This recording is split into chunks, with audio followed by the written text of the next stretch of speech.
Is everyone back? Yeah, I think we're all back. All right, so let's talk about putting this all together. Now we're going to talk about higher order questions. This is part of TAPL. So we shouldn't just ask questions, but we should have some thought that goes behind the question. So can we read all this together where it says higher order thinking to mastery? Let's all read each bullet. Ready, go. Justify your answer. Interpret your answer. What does it mean? How do you know? Explain your thinking, and then textual evidence. I would like you guys to write this down. JAR. Write it in your notes. JAR. J. J stands for justify. This is what we always want to remember when we're asking higher order questions. Have the students justify their answer. Listen, using the academic language. A, application. Can you show me which one is applicable? Or can you give me an example? And that would be an application. A, R, rephrase. Can you tell me in your own words what is figurative language? Can you tell me in your own words what is a plot or a setting? JAR. So if you remember that, you will always be able to do all of these types of things. Justify, show me the evidence in text. Explain your thinking. Interpret your answer. What does it mean? So if you can remember what we're trying to get our students to do, we're trying to move them from this blank slate where the students are absorbing new information. We can only provide so many new words or concepts in 1 hour before it overwhelms them. That's what this means. 3 to 7 items. Were you in blue? 30 seconds or less, 3 to 7 items. That means for our kinders, no more than 3, our foundation, our young guys, first grade, second grade. As the kids get older, we can give them a few more, but really we don't even do 7 items unless they're in high school. So basically our kids from foundation to 6th grade, we're only talking 6 items. I'm sorry, 5 items at the most. But our little guys, no more than 3. So don't overwhelm the students with a bunch of big words. And so we start with 3 items for every classroom. So that's 3 items for language arts, 3 items for math, 3 items for science, 3 items for history. Okay, that's how many is that a day? That's 12 new words or new concepts the kids are learning every single day. So when we are looking at this, I want us to remember, number one, our foundational kids, what we call kindergarten and 1st grade, they only have 20 minutes before they just get fatigued. 20 minutes to get them taught, entertained, to get them kinesthetically involved, to learn the concept before they start jumping up and down and making, coming up with their own things to do. It's very hard to get young 5 and 6-year-olds to sit on a carpet for very much longer before they start acting out. So that's why I'm suggesting we need to make sure we give them things to do. Pair share, kinesthetic, show me your gestures, repeat after me, read after me, show me your whiteboard. We need to constantly remember the strategies threaded every 2 minutes. So repeat after me. 1 strategy every 2 minutes. 1 engagement right here every 2 minutes. Pronounce with me, read with me, track with me every 2 minutes. All right, so now how do we get our students to mastery? Put all this together, have that discussion in your group, look at this memory or information processing model and say, we need to get our students to long-term memory. How do we get them there? And how does that work with the higher order thinking, the complex task? And now have that discussion. Go ahead. Okay, so Nina, would you like to call on some of your teachers And here's the question. I'd like you to look at how we get our students to mastery. What does this look like in your classroom? Anybody want to, you want me to start? Here's how we do it. First, we engage. Then we involve them by making sure that the students are participating. And then we inquire, engage, involve, and then check for understanding. We have to engage them by using multimedia. Then we have to involve them in our working memory. They've got to do something. They've got to show me writing. They've got to talk. They've got to do something. Everybody, remember, we said accountable. Everyone needs to be accountable. That's what I mean by involved. And then finally, we have to ask a question. We need to do this. Justify your answer. Tell me how you know. Can you tell me what the difference is? Can you give me an application? Can you tell me in your own words? That's it. I just summarized what we're trying to get our kids to do in order to get them into long-term memory. All right. Okay. Who would like to summarize it or just rephrase it in your own words? What did you talk about in your groups? Amy? So we were talking a lot about just how many repetitions that you've got to have that into the retrieval and practice, pulling things out of their long term to try and get them to apply the skill. okay, very good. Amy, you get to call on someone. Anyone you want. Oh, power. Stacey. We were talking about similar, just that repetition and also making sure that we've got the students' attention, going through everything, using lots of the gestures and using all the strategies that you've been talking about so that they are involved, and then making sure we're giving that feedback. Okay, then you get to call on someone, Stacey. Sonia. We said we get the kids to rehearsal all the time, lots of practice, ask them about the deeper understanding and what they already know. Okay. And then anyone else want to volunteer? Otherwise, I just want to remind us, all of our kids do this every day. I don't care if they're 5 years old. Students critically think all the time. They're always analyzing. They're always thinking things out. They're always putting things together and to make sense. So we need to teach them how to do that.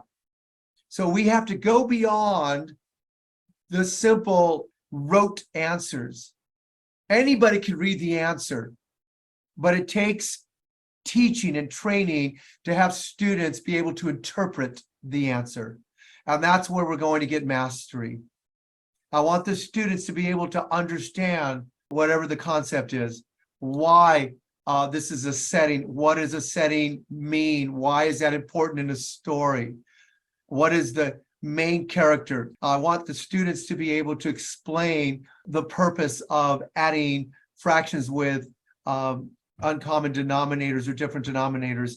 We need to make sure that the kids are able to assimilate those types of questions.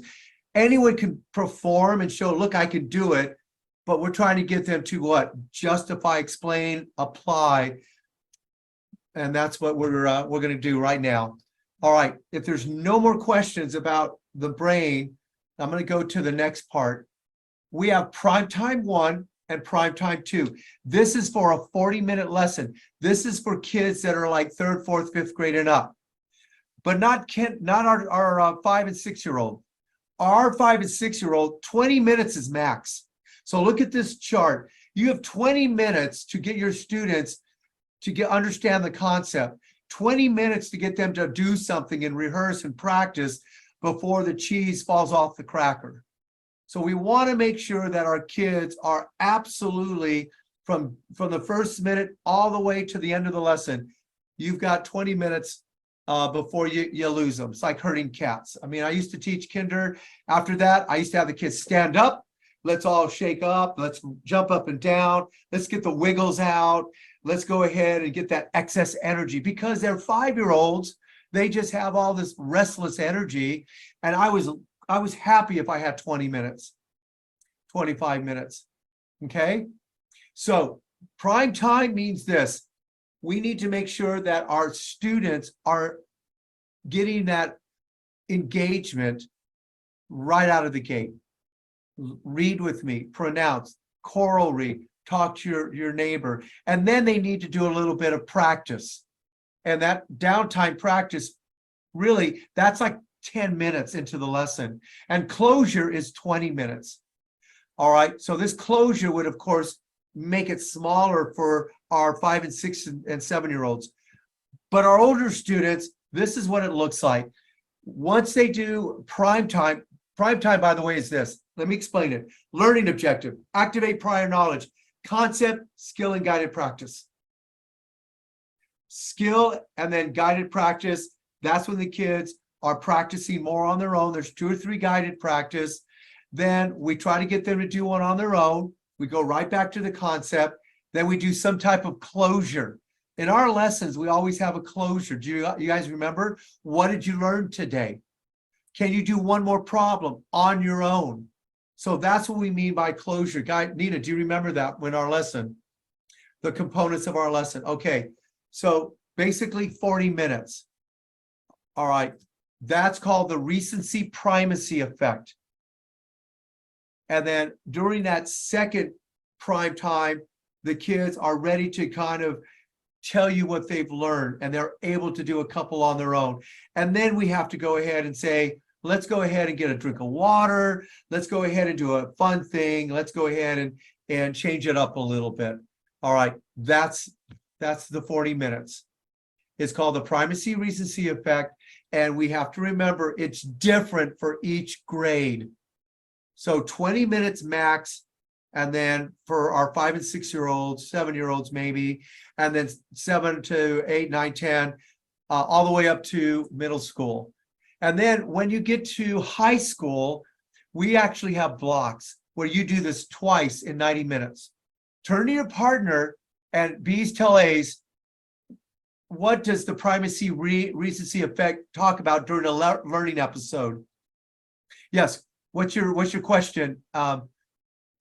Yeah, Yeah. just wondering, when you talk about the younger students having that 20 minutes, is that then bringing those prime time 1 and 2, that model down to a 20-minute gap, or just having that prime time 1 for 20 minutes? No, you should take a closure, even if it's 20 minutes. At the end of 20 minutes, you should always ask the student, hey, before you leave, this is the exit ticket.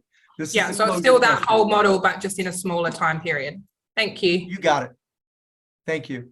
Okay, so what does this mean? We have the retention where we keep the kids engaged right behind me. And then you have this amount of time. And so what does this mean to you? So have that discussion in your groups. And then could everyone please unmute? All of you. I'm going to ask a question. I want to just throw it out to you. Here it is. Prime time means the best time where the students are going to be at that level of learning. And it's better in the morning. It's not so good in the afternoon after lunch.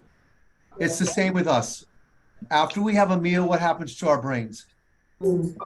Starts digesting. We lose blood because it's now going to our stomachs and it's digesting. So you better have some really great material to get those kids energized, because physiologically, your students are even more tired after lunch. And especially if they had lunch and they just spent 20 minutes at recess, they are fatigued. So it's different. It's different depending on the time of day. Okay? Do we agree that that's true? That we get more from our students fresh than when they're fatigued and they're tired and after a lunch or snack. So I just want you to know that's kind of what we have to deal with. So what happens is this is what I used to do. I knew I had some very big concepts coming up. I always taught those first thing in the morning. I'd get my math and my language arts right in the morning. And then the other stuff that wasn't that pertinent, that wasn't absolutely, the thing that we're focused on, I would wait. I would do that a little bit later.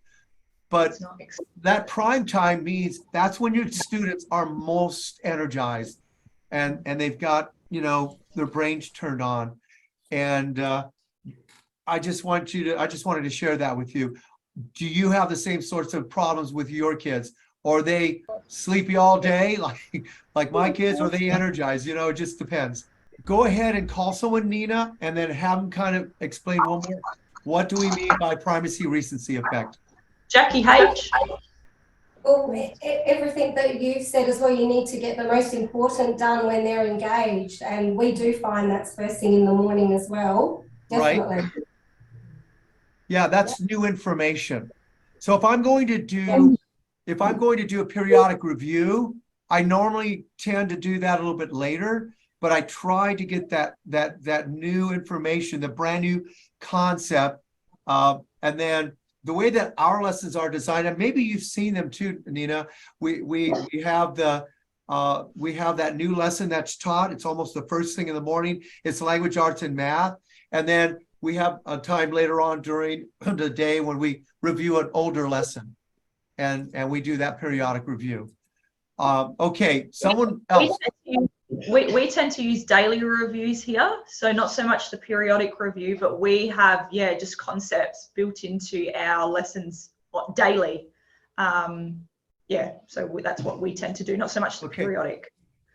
All right, and call someone else. What does this mean? Primacy recency effect for your lesson. Yeah, the most important information needs to be taught during that time for them to retain it. Yeah, I would agree. And then no matter where you are with the lesson, we should always have a closure question. Before they're allowed to leave, we need our students to say, hey, put everything away, 2 minutes, here's what I'm gonna ask. What did you learn today about whatever subject? And then allow 2 minutes before the end of that time. Always allow 2 to 3 minutes, okay? So we're gonna show you our lessons. I think you've seen our lessons before. All of our lessons include these strategies. All right, let's move on.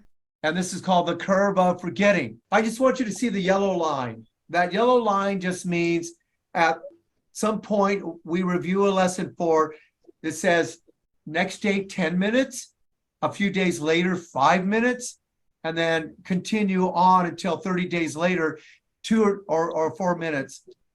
So this is all this means. You cannot teach a lesson one day, new concept, and 30 days later ask students to recall that information. It just isn't possible. So we have to do what? We have to teach day one, so far, so much of a lesson, that 40 minutes. The very next day, we pick up where we left off, wherever that was. So we review the concept, and then we go ahead and finish the lesson, and then we start with 10 minutes a couple of days later of review. But this is called the curve of forgetting. We don't want our students to forget, so we always go back and remind them of a lesson that you just taught. This is called what's it called, everyone? The curve of forgetting. All right. It's just periodic review to prevent memory loss. That's all this is. Okay, so look at this chart. And then you need to determine, you don't have to follow this, but you need to determine what are some of the most important lessons you know you need to review. Because this is what I remember. I would teach a lesson and the kids were great, working memory, everything was great. The next day I would go, so who remembers the 3 types of ways that we use for statistics? And the kids couldn't remember.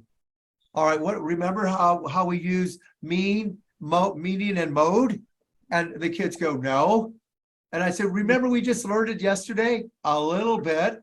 So the kids, even though they remember day one, if you just inquire the next day, who remembers mean, median, and mode, the kids will probably go, I forgot. So that's why we go back and we do this. So students, let's go ahead and review it. Mean is the average. Mode is how often it occurs. That's called the most. And the median is the middle. And so I use gestures. So let's try this again. I would tell the students, mean is the average. The median is the middle. And mode is the most, what occurs the most. And then the kids start remembering because of my gestures. So that's an example of how I would use the curve of forgetting, because again, why? Because students haven't had enough rehearsal for long-term memory and they're going to forget. That's what this means. Let me go back here. Working memory, I have to rehearse. If I don't, it's forgotten. Right there, it says forgotten. Working memory isn't enough. We need to transfer it and we need to do more of the rehearsal. So now we have all these together. We have short-term, working memory, long-term memory. We need to know that we need 24 exposures. We include the interactions, pair shares, choral reading, answering questions, whiteboards. That's just nothing more than the engagement. Behind me, the engagement poster. And then you have to do that within 40 minutes all the time. And then finally, we need to practice this so the kids don't forget. That's how we get those 24 reps in. You're not going to do it in a day.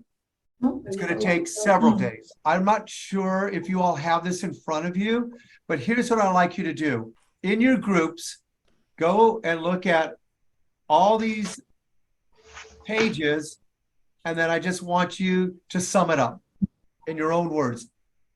And go ahead and have that discussion. Right now, as fast as.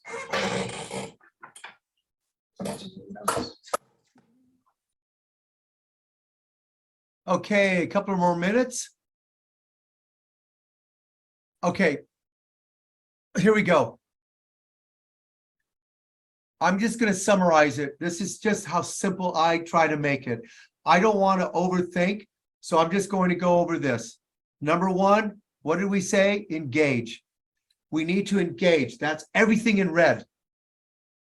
We need to attention, rehearsal, mnemonics, visual, auditory. We need to engage our kids, and then we have to have them, second part, get involved. That's that working memory. How much time do you have? You have about 40 minutes to get these kids to do something, to be active. All right, that's the involved. You've only got 40 minutes. You've engaged them. They've got to do something. What do they have to do? They have to pair share, choral read. They have to answer questions. They have to use whiteboards. They have to solve problems. And then finally, we have to have inquiry. We need to make sure that we don't give them time to forget, so we keep the review going. We keep that inquiry going. We're going to continue to review lessons. And that's it. That's how I remember it. I want to just look at this poster, because all of the rest of the things I do for the rest of the day is going to be this. All of our lessons always have the following components. Learning objective. The learning objective is what the kids are going to learn for the time that they're in the classroom, whatever that is. It has to have two things. It has to have a skill and a concept. We always agree it has to have a skill and a concept. By the way, all of you can download these posters on Edusary. This is a poster that you can create a PDF for. So they can have this. Learning objective, skill, and concept. And then you have to have prior knowledge, what kids can connect to. All of our lessons have a concept development, what they're going to learn. Then they have skill and guided practice. Skill and guided practice is this. I do one, and then you do one. And then relevance. Another way we're going to say relevance is importance. The students need to know why they are needed. Now, not our young kids, not 5 and 6 and 7-year-old. They're learning stuff new, but our older kids are like, I'll never use this, or why is this important, or how is this, why would a 5th grader need to know these sorts of concepts? So relevance is making it applicable to daily life. We need to make it relevant. Okay, then we have TAPO poster, student engagement, and effective feedback. Now I'm going to go and teach a lesson using this page right here. This is what I mean by pre-pronounce. Everyone, this word is identify. Can you repeat after me? Identify. Okay. Identify means to find. Can we say find? When I say identify, you say find, identify. When I say find, you say identify, find. Now say that word to your partners. A, I want you to go to B's and say, identify means to find. Do it. Pair share. Now switch. B's tell A's. Identify means to find. Okay. Now, this is how I do it, especially because this is kinder or our young kids. I'm going to call somebody and I'm going to say, could you please tell me what identify means? And so Nina, could you please call someone and have them just tell me? Angela, what does identify mean? Identify means to find. Everyone, what does identify mean? Identify means to find. Have everyone repeat. All of your students repeat after one student says it. Okay, now I'm going to show you one more thing. So students, identify means to find. I lost my keys and I needed to identify where they were. So students, I lost my keys and I needed to identify. I needed to find them. So put the new word in a sentence so that your students understand how to use the word identify. Everyone look up here. My turn. Everyone track with me. Everyone point at the word we. My turn. We will identify. Your turn. My turn. Characters in a story. All right, let's read it all together. Ready, go. We will identify characters in a story. So I can do it like this. Ready, go. We will identify characters in a story. And that's how we get to do it. My turn, your turn. Now, could you please turn to your partners and tell them what we will do? B's tell A's, go. And now switch. Okay, 1, 2, eyes on you. And I'm going to call somebody. So Nina, please pull a stick. And you're going to read. What are we going to learn? Or repeat. What are we going to learn today? Stacy. Stacy, do you remember what we're going to learn today, Stacy? We are going to identify characters in a story. Beautiful. So could you please repeat after me? We will identify. We will identify Characters. Characters In a story. in a story. And that's it. Do it like that. I don't expect the kids are going to be able to read, but I need them to be able to follow and track. When I look at the word, point at the word character, maybe they can't spell it yet, but I need them to see the CH makes the k sound. And so I will point and say character, and the kids can hear it. All right, that's it. We're done. Now, here's what I'd like you to do. I'd like you to break up into groups. One person teach, and the others, you're going to be students. And go ahead and teach this, if you can remember, just like I did.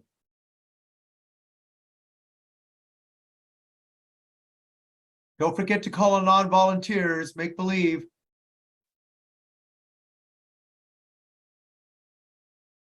And then Nina, I'd like you to be able to call somebody and then have them just teach the pronunciation like we just did.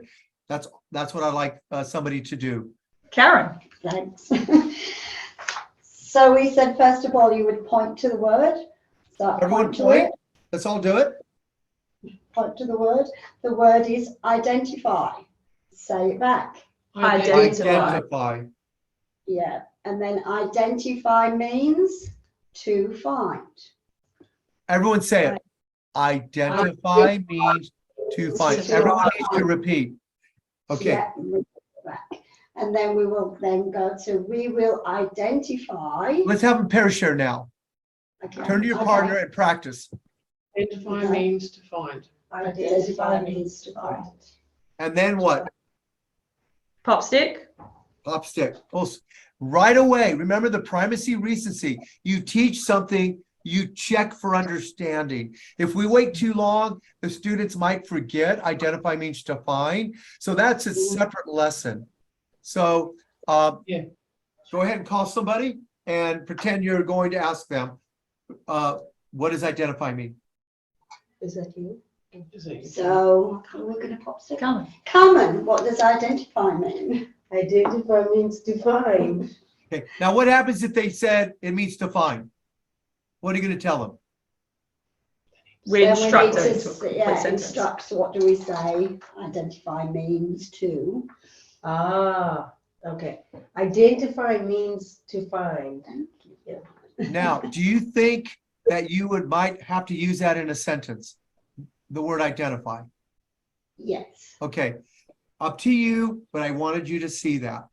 All right, once you've taught and pre-pronounced that word, then we go into chunking. Okay, Yeah. chunking. My turn. Everyone point. We will identify Identify. We will identify. characters Characters. in a story. In a In a story. story. Now listen, this is the way that we were taught to read when we're chunking. You put words together. We don't break them up to we will identify. It's too staccato. It's too individual because we don't speak like that. We speak with blended words. So we will identify, and that's what the kids need to say. Say it again. We will identify. We will identify. Okay, one more time. We will identify. We will identify. And that's how you get your students to read. Okay, characters in a story. Characters in a story. Chunk the words together, get them to read with those high frequency words.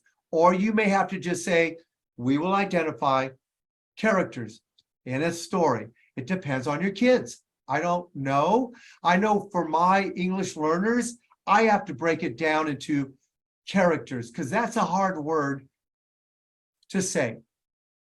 Characters. And I might have to teach that word too, everybody. Everyone, this word is characters. Can everyone say carrot? Like a carrot. Okay? And so say care. Care. Now say characters. That's a hard word. And so I may have to teach that as well.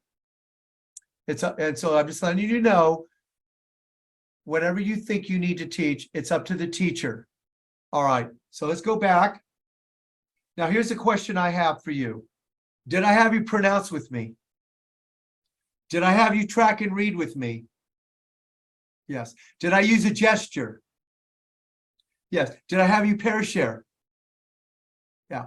Did I use an attention signal? I did. I don't know if you heard me. I said 1, 2 eyes on you, but if you didn't, that's okay. But that's what you would say after they're done pair sharing. When they're done pair sharing, hocus pocus, time to focus. Did I have you answer in a complete sentence?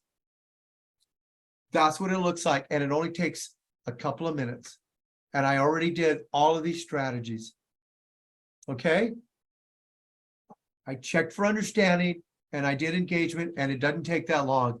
So now that you've seen this, we go right back to this. This should only take 2 minutes to teach. I'm going to do it for real. Now that I've done this, everyone track with me and say I. Identify. Identify. Let's all say it together. Identify. Identify means to find. Everyone say it with me. Identify means to find. All right, students, pair share. Go ahead and do that. You have A's tell B's. Identify means to find. Say it in a complete sentence. Go ahead. Okay, switch. Okay, 1, 2, eyes on you. 1, 2, eyes on you. All right, could you please tell me, Sharon, what does identify mean in a complete sentence? Identify means to find. Everybody, identify means to find. Now let's all read it together. My turn. Everyone point to the word we. I'll point it out. My turn. We will identify. Your turn. My turn. Characters in a story. All right, one more time. My turn. We will identify characters in a story. Okay, now let's call on somebody. Could you please read what we're going to learn today? Lisa, could you please read what we're going to learn?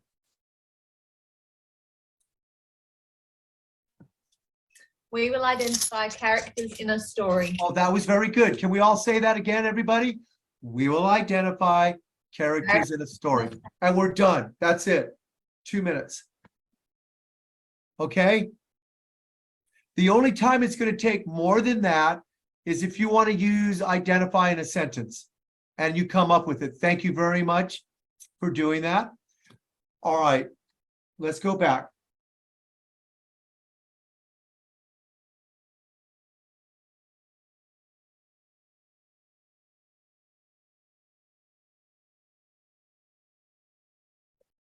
Did we do track and read? Okay, this is how I did it. Read first, then students read. Pre-select words, identify and character, choral, and then didn't we do the chunk reading? And then we can do letter sound correspondence. So the letter sound correspondence would be the CH makes the k sound. And the PH makes the f sound. And the P makes the p sound. All right, that's it.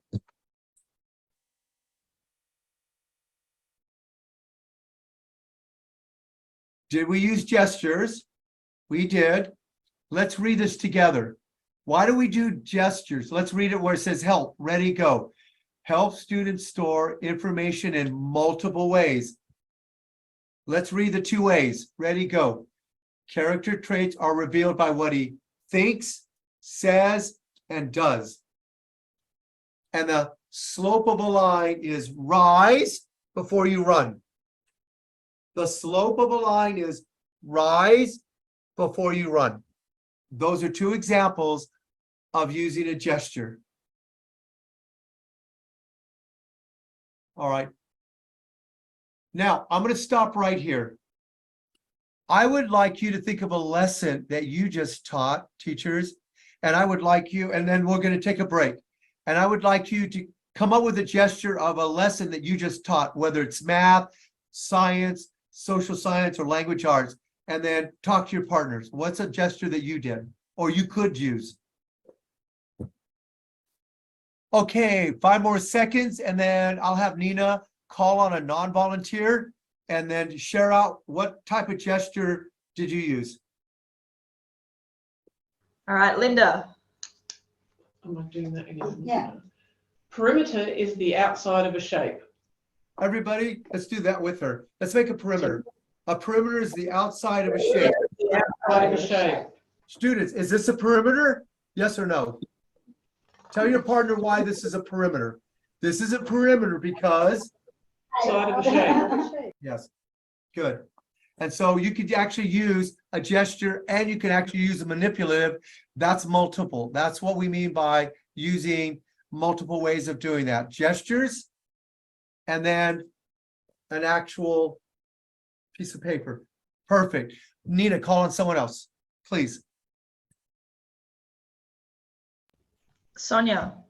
Sonia.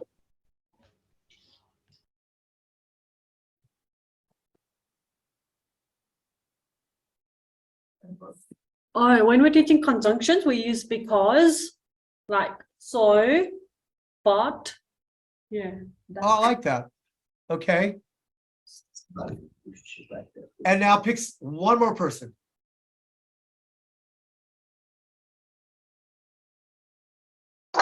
I picked myself, Okay. but yeah, I would say so. At the moment, I'm teaching a bit of problem solving, so I've just taught them about multiplication and how we can use, like when we're utilizing the bar model, so equal parts.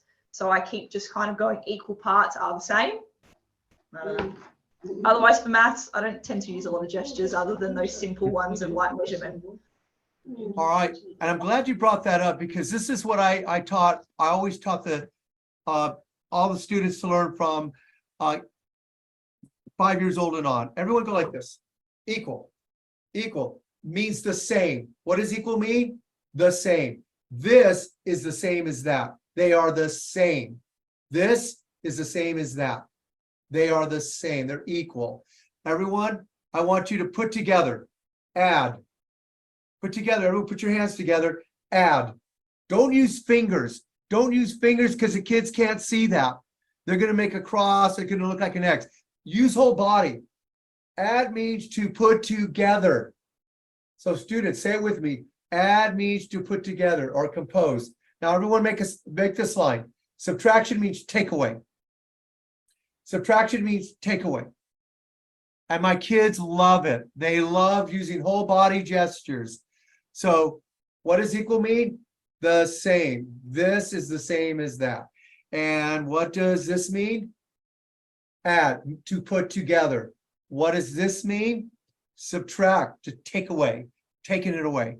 So those are some examples of whole body. The kids are using all of their hands and not just little things, but greater than and less than and parallel lines and intersections. And we already did the obtuse, acute, and right angles. All right, let's go on.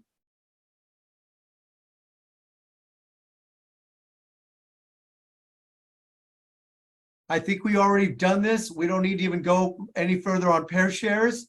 Label partners, peanut butter jelly, butterflies and hummingbirds, red and orange. It doesn't matter. What matters is one person talks and the other one listens, and that you switch. Okay. Rotate pairs and tell them, you know what, this is your partner, but I may move you. And this is really, really important. Teachers, I need us to really think about this one. You don't have the same pair shares for the same lesson or the same subject. Just because they're a good pair share for math doesn't mean they're a good pair share for language arts. So you need to rotate and change partners for the best fit. I never, ever have the same students as pair share partners, because what if they both can't read?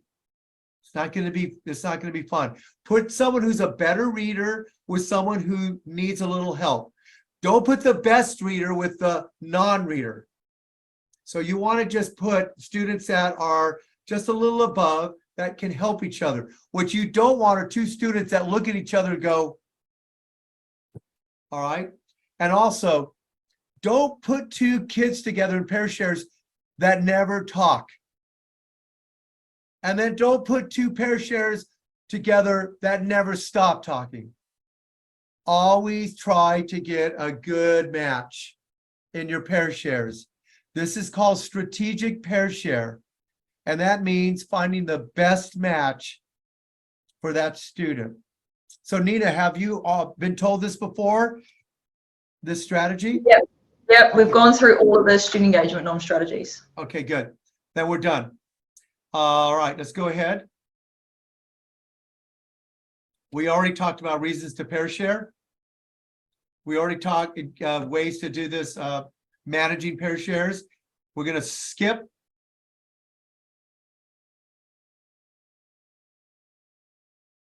All right. I think we know how to do the whiteboards. Correct answers first. Whiteboards chin it. How to use the whiteboards. Boards up, boards down. We also need to teach this. Caps off, caps on, so you don't lose the ink. And please don't have the kids stand up their markers. I always put it in a parking lot. I say, okay, park your markers so it won't roll off the desk.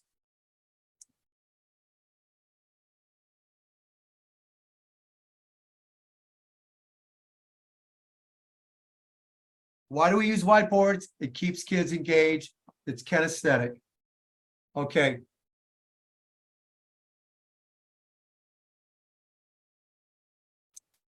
We don't need this. Now, what I'd like you to do is go ahead and right now on your notes, Okay. I just want you to go ahead. What are some new strategies that you've learned so far? What are some things that you are able to pick up? What are some takeaways? Go ahead and do that, please.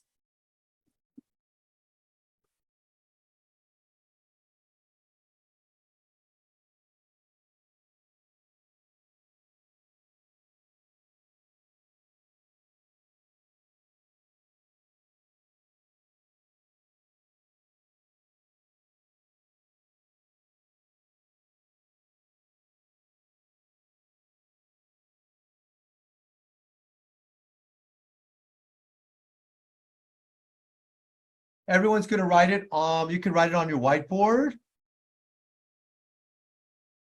or you can write it on the paper and then just read the paper.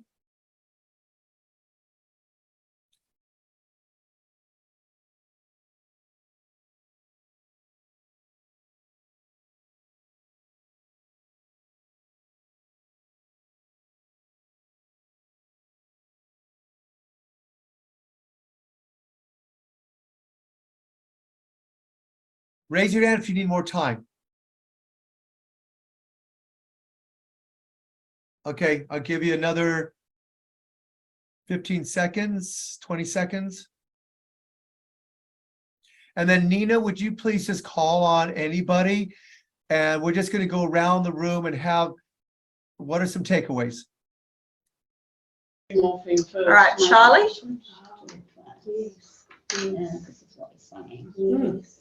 I said one of the student engagement strategies I'll use probably gestures. I think it's probably a very good one with, especially seeing as I'm more JP focused as well. I think it's probably something that's probably very effective. Thank you. Michael?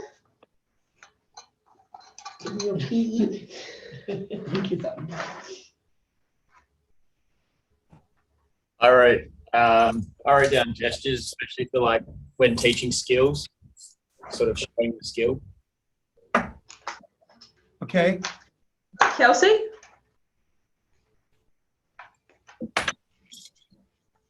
Well, Vincent mentioned, it was before I got here, but he really liked the attention signals. And I like the repeating things in the complete sentences.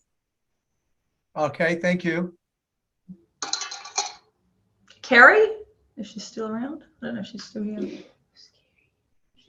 Is she still here? Oh, Kerry.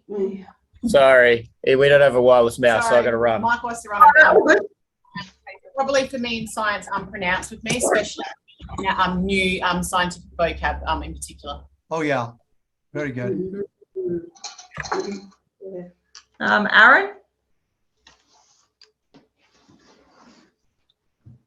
For me, it was about my big takeaway was gestures for using them more in maths, but also that learning position. So I have kids with pencil pots on their tables, and that's what I find often is a distraction. So actually clearing the tables off and making sure we've got that learning position ready to go.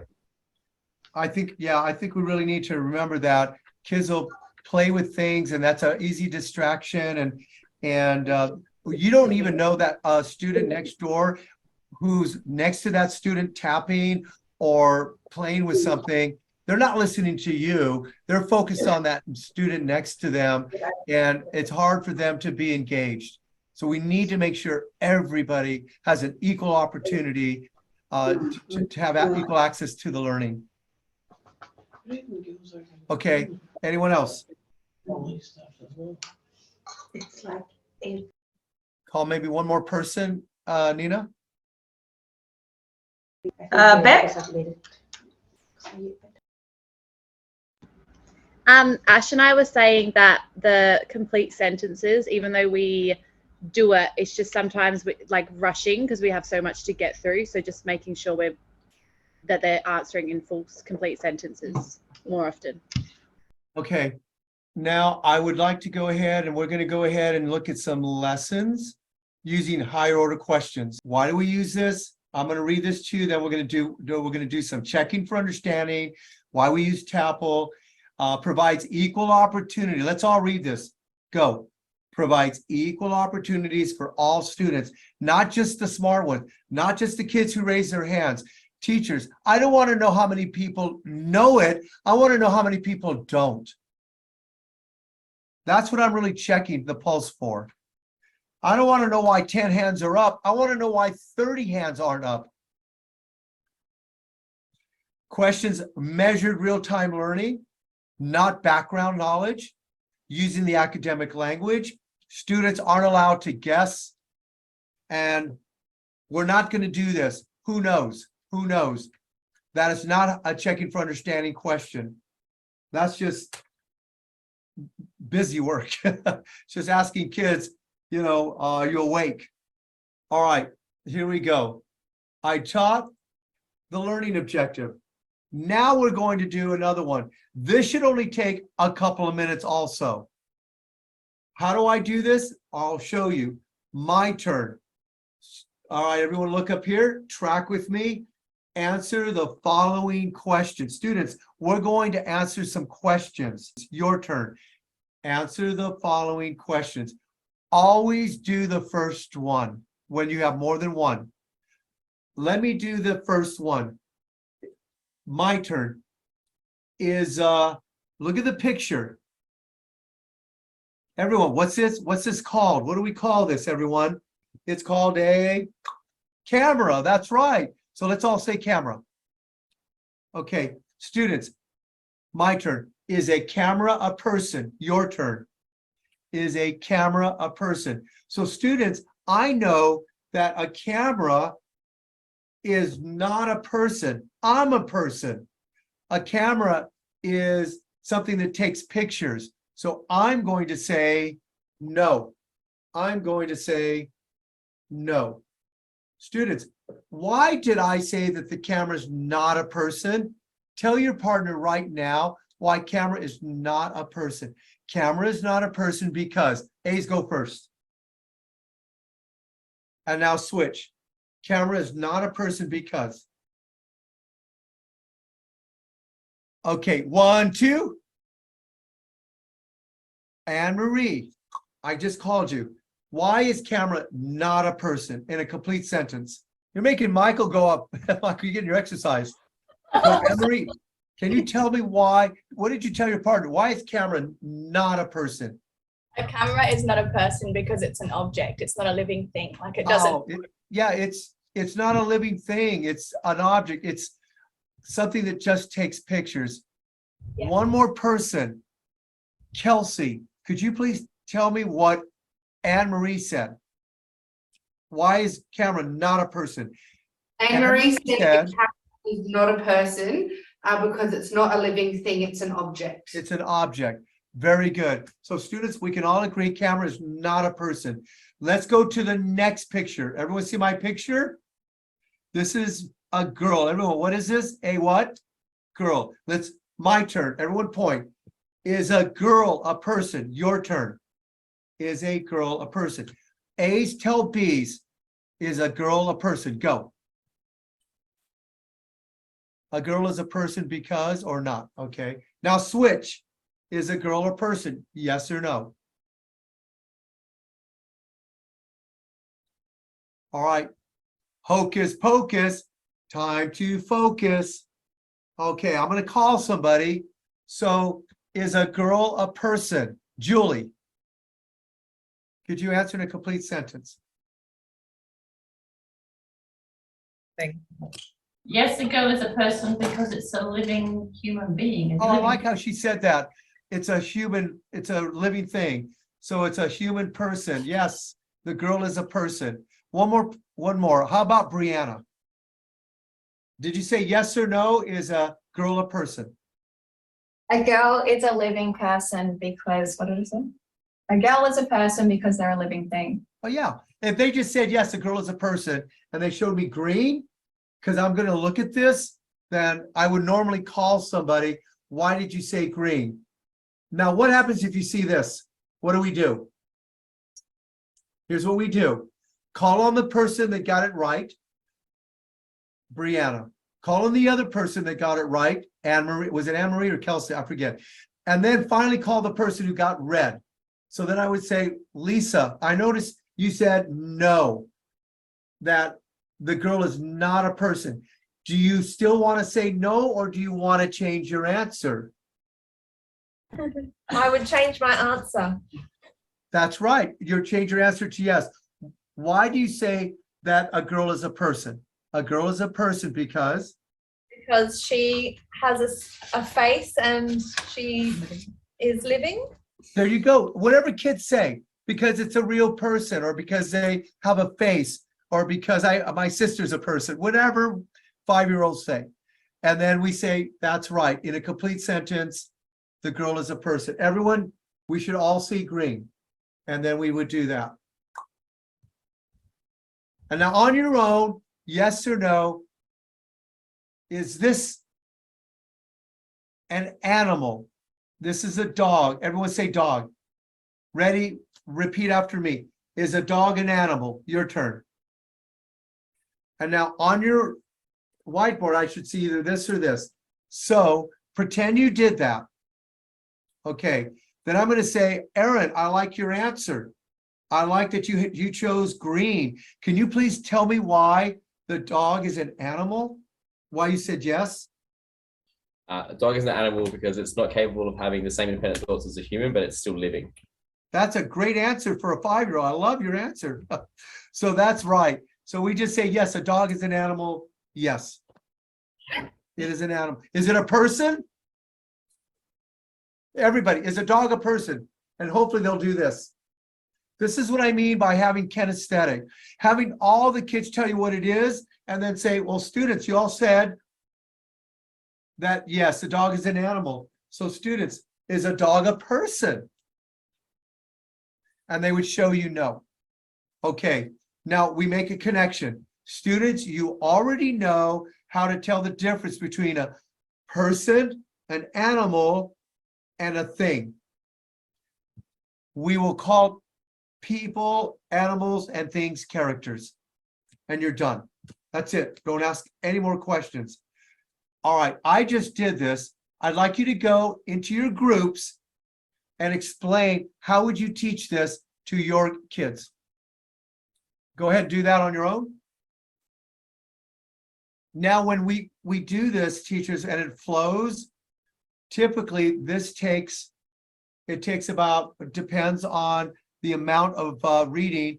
And if all the students have this, yes or no, this should only take about 5 minutes maybe for this one. There's a little bit of reading. So 5 minutes. Can we really address the asking questions, so that higher order thinking stuff? I think teachers have really got the idea of teaching first, utilizing those student engagement norms. It's now about how we question students to really check for that understanding. When we did this one, even though it's activate prior knowledge, I want you to see how we asked the question. So is a camera person? Yes. And then what did I do? How did you know?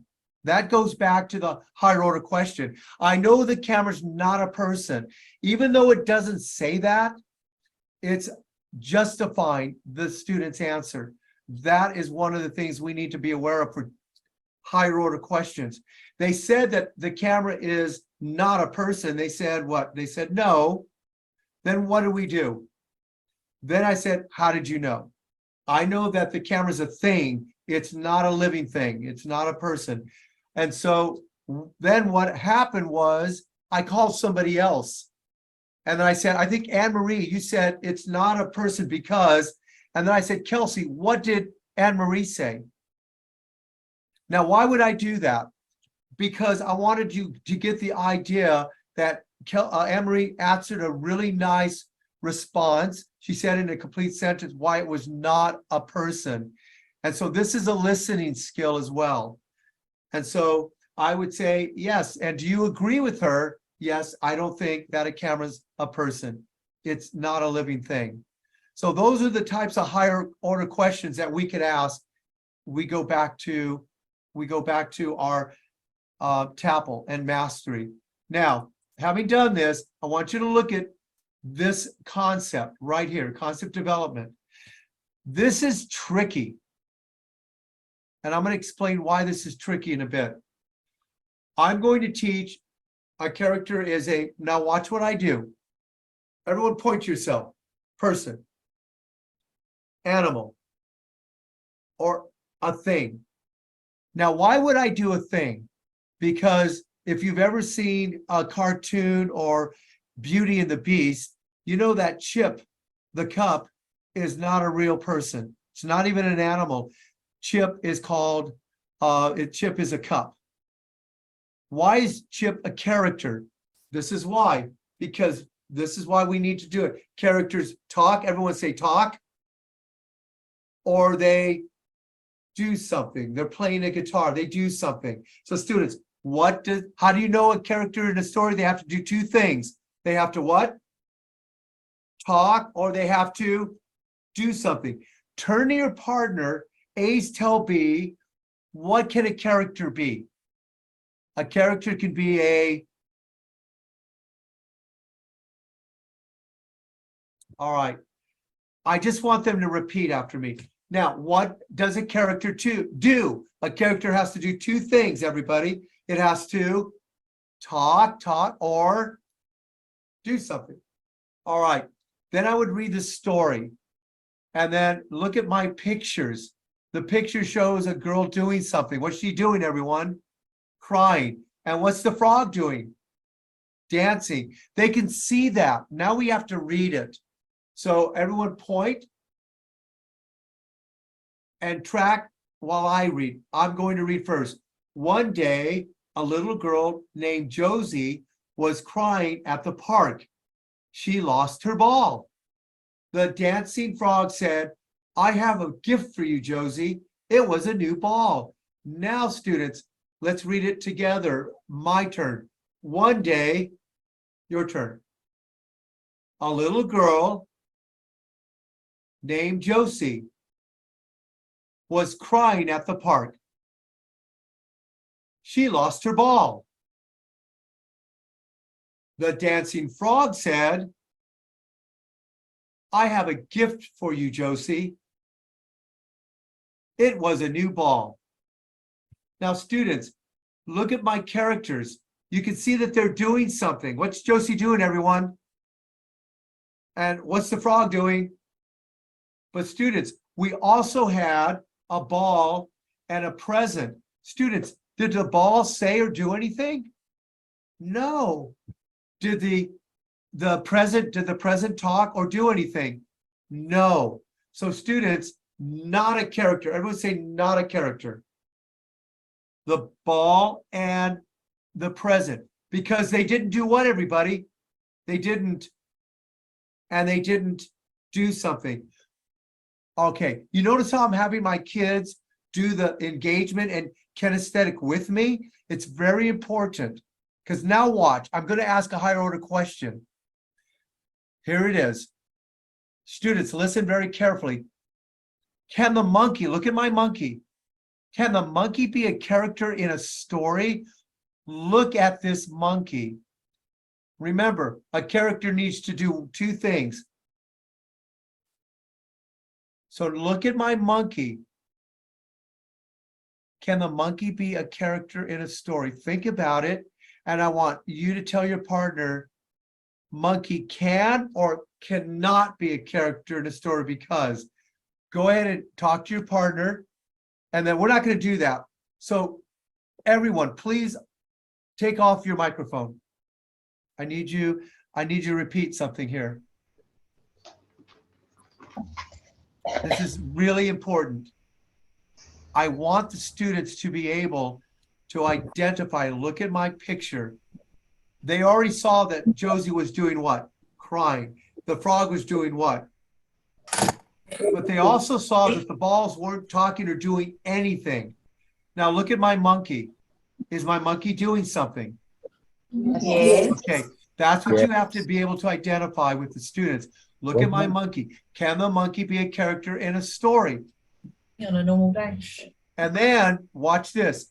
You need to tell your partner, explain why he can be a character in a story. They have to go back to this. But they need to do it. So here's what you're going to do. Students, I want you to answer like this. Monkey. Oh, okay. This is answer. It's over here.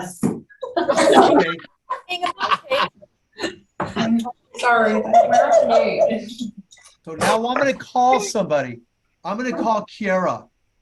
Kiara, pretend you talk to your partner, Kiara. Now, you saw the picture. Can the monkey be a character in a story? Yes or no? Yes, the monkey can be a character in the story. Because? Because he is singing and dancing on the trees. Beautiful. Everyone, did you hear what Kiara said? That the monkey can be, because what is the monkey doing? Doing something. He's playing, he's singing, he's swinging. So students, remember, a character has to do two things. What do they have to do? Talk or do something. And what is the monkey doing? And Kiara, you already said that he's swinging. All right. Sonia, did you tell your partner yes or no, a monkey can be a character in a story? That's you, Sonia. I said yes, because monkey can be a character, because monkey can talk and do something. Listen to what we're hearing. The students need to answer in a complete sentence, and they need to defend their answer. That is a higher order question. It goes beyond yes or no. Yes, we have green and red. Great. But that's not an answer, because they could have copied that. The only way that students take ownership is if they can justify their answer. That's what makes this a higher order TAPL question. And then, yeah, if we can really focus on the higher order questioning, You got it. you know, the types of questions we are, I mean, I know you've got the template there, but yeah, really, how do we make the students think and really check for that understanding in that lesson? That's really what I want to get out of the rest of today. Right. Oh, and I also have another question. One of the teachers just asked me. We obviously have reception. So you've said K, you've also said foundation, and then you've jumped to year 2. So K over there, is that foundation or like your kinder? Is that our reception or foundation here? Yes. In Australia? Yes. Yeah. Kinder And is then we've got- 5-year-olds. Yes. So that's 5-year-olds. And then obviously we've got grade year 1. Is that your obviously version of grade 1? That's our 6-ish-year-olds? Yes. And then year 2, 7. Okay. Yes. Just to clarify, a couple of teachers Yes. were confused. You're correct. One of the things I wanted to share with everyone is the concept of our questions. The TAPL, the checking for understanding, is based on 3 things, especially in concept. We write all of our checking for understanding questions based on critical attributes, non-critical attributes, and shared attributes. Whenever you talk about a bulletproof definition, if we're talking about a noun or a verb, we say specifically what it is. A noun is a naming part or naming word. A verb is an action. All right. And so we would call that a critical attribute. And so when we talk about certain concepts like an adjective and what an abbreviation is, or a compound word, the critical attribute of a compound word are 2 words that come together to make a new word. And so we need to be able to teach that definition. So we ask questions specifically about that. I'm going to give you some examples. This is a critical attribute. A character is a person, animal, or thing in a story. So we have to be able to tell the students have to be able to tell us what that definition is. That's a critical attribute. So the question we ask for checking for understanding answers that question. So if you understand that a character is a person, animal, thing, you already know that the monkey is an animal. The other critical part is that it has to do something. It has to talk or have an action. The monkey does that as well. So when we ask our questions at the higher level, we need to make sure that it attends to a critical attribute, what it is and what it is not. So look at the not a character. This is the other part. Just because it's in a story doesn't mean that it's a character. Not everything in a story is a character. So even though we talked about the ball, she lost her ball, our students need to know that just because it's in a story, it's not a character. Why? We always need to be asking that question. Why is it not a character? Because it doesn't fulfill 2 attributes. Both attributes. It fulfills one, it's a thing, but it doesn't fulfill the other, which is it doesn't do anything. It doesn't talk. It doesn't have a action. It just is. So our question is just as valid here. Why is this not a character? This is how we develop critical thinking. I don't think we do this enough, especially for at any level for our foundational kids, our students at 5 and 6 and 7 years of age. So let me go back. A critical attribute is a bulletproof definition.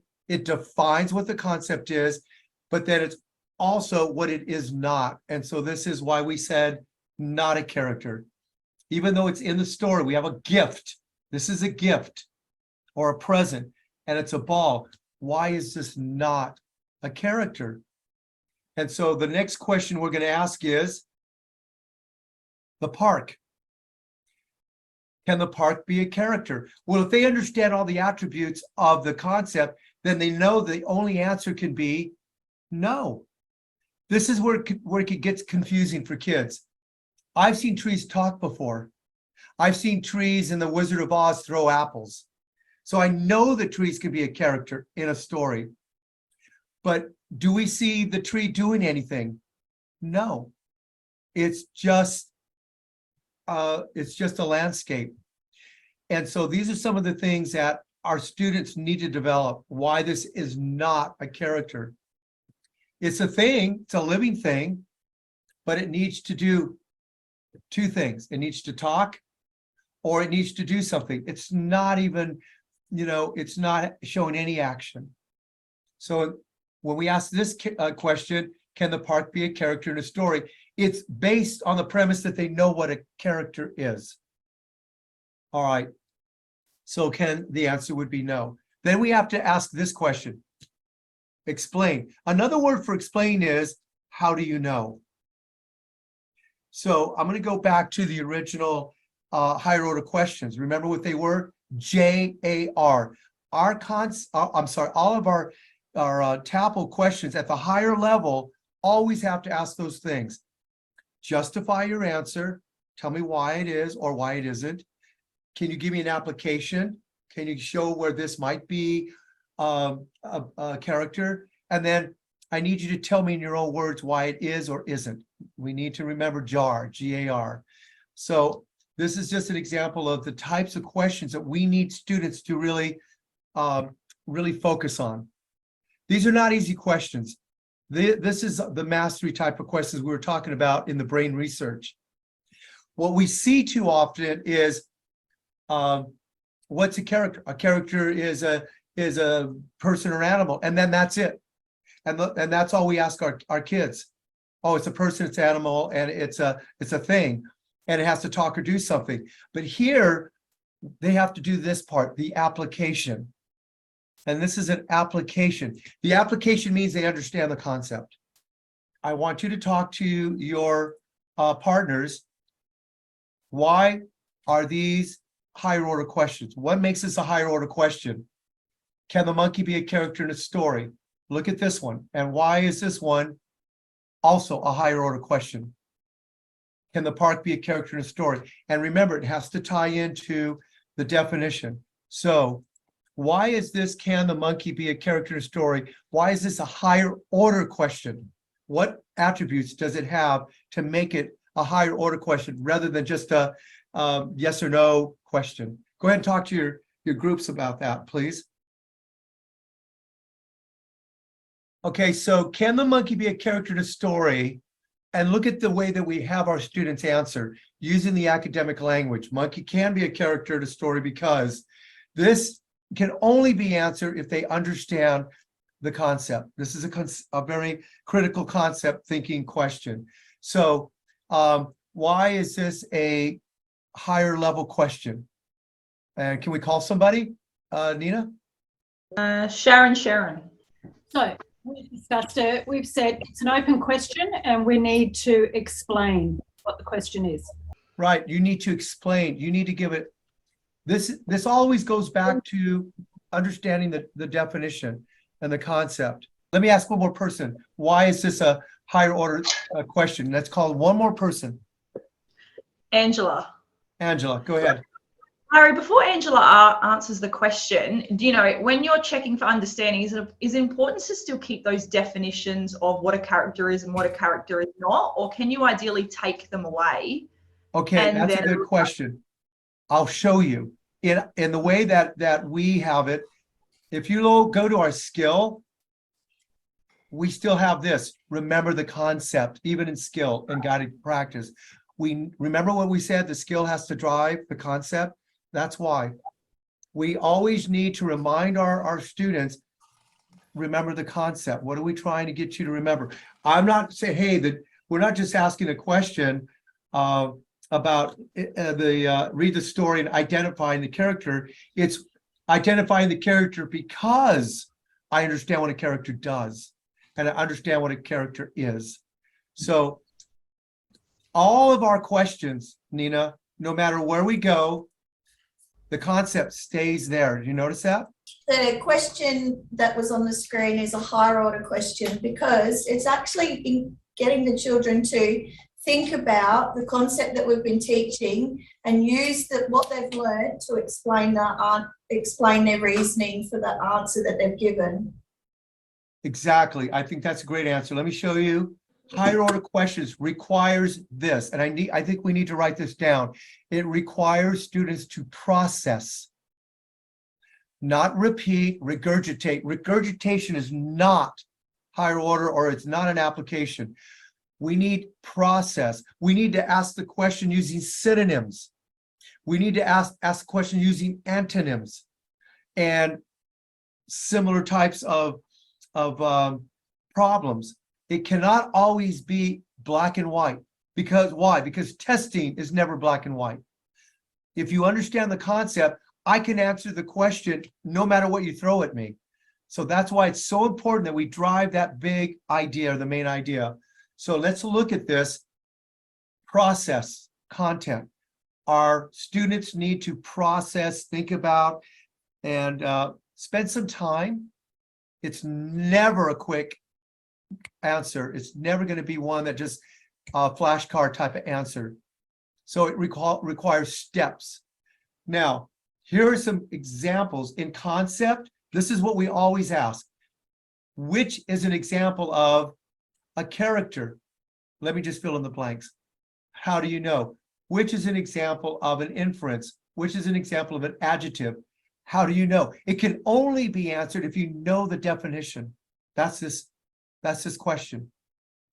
The next one is, why is metaphor an example of figurative language? Well, you need to know both in order to answer that question. I know what figurative language is. It goes beyond the literal. And I know that the metaphor also goes beyond the literal. And that's how I know that they're related. Why is the metaphor an example of figurative language? That would be an example of how to ask this question. And then notice, everything requires, look at how do you know? Explain your answer. And then how do we explain the answer? The students have to explain using the academic language, and they can rephrase it. That was the R in the jar, J-A-R. Students can rephrase it. They can give me an application. That's how they know. Or they can justify it. All right. Why is the ball not an example of a character? Explain your answer. Again, it all goes back to the processing and knowing what the concept is and what the concept is not. How do the example and the non-example differ? The example shows a monkey doing something, swinging, actionable. But the present is just an item in the story, but it neither talks nor does any action. That's the level of mastery that our students have to have in the concept. Can you give me an example of a character right here? Can you give me an example and fill in the blank, something you taught? Here's another one. Draw an example. Can you draw an example of a character? Sure. The students can draw a frog or a cricket or an animal or a cup that sings. That would be a perfect example. Why would we draw an example? Why would that be a good one for some of our 5 and 6-year-olds? Because they haven't done what yet? Haven't learned to write, but they can draw. A lot of the concepts that we have in our EduSeries lessons can be shown by a student explaining the drawing, which is why we have draw an example. But they still have to do what, everybody? Explain the concept. Right here, explain. I drew a cup, and the cup was walking, and it had eyeballs, and it had a mouth. And it's an example of a character because he's talking to his mother and saying, please fill me up. And then you also have picture or poster shows an example. This is the stuff you have on the wall or in your textbooks. And again, this is a de-escalating type of question. If this is a question that's too difficult, they can show a picture of just a giraffe, or they can show a picture of a deer like Bambi. They're both animals, but the giraffe is a zoo picture and Bambi is crying. And you can have posters that depict why this one's a character and why this is not a character. And then finally, this is the rephrase. In your own words, what is a character? You see what we've done? We've taken all of the aspects of a concept and we've put it right back at the students. And then we can even ask the student, in your own words, what is it? So here's what I'd like you to do. Can you all pick one of these concept questions, and I'd like you to fill it in with one of your lessons you just taught, a concept lesson. So pick one of these, and then I want you to come up with your own question in a group. You can go ahead and do that now, please. Then go ahead and share your questions within your group. If you have different questions, go ahead and explain which one of these concept questions did you pick, and then go ahead and share it with your partners. All right, so Nina, could you please call on someone and have them give me an example of a higher order question? Ash? I said, which is an example of a setting and how do you know?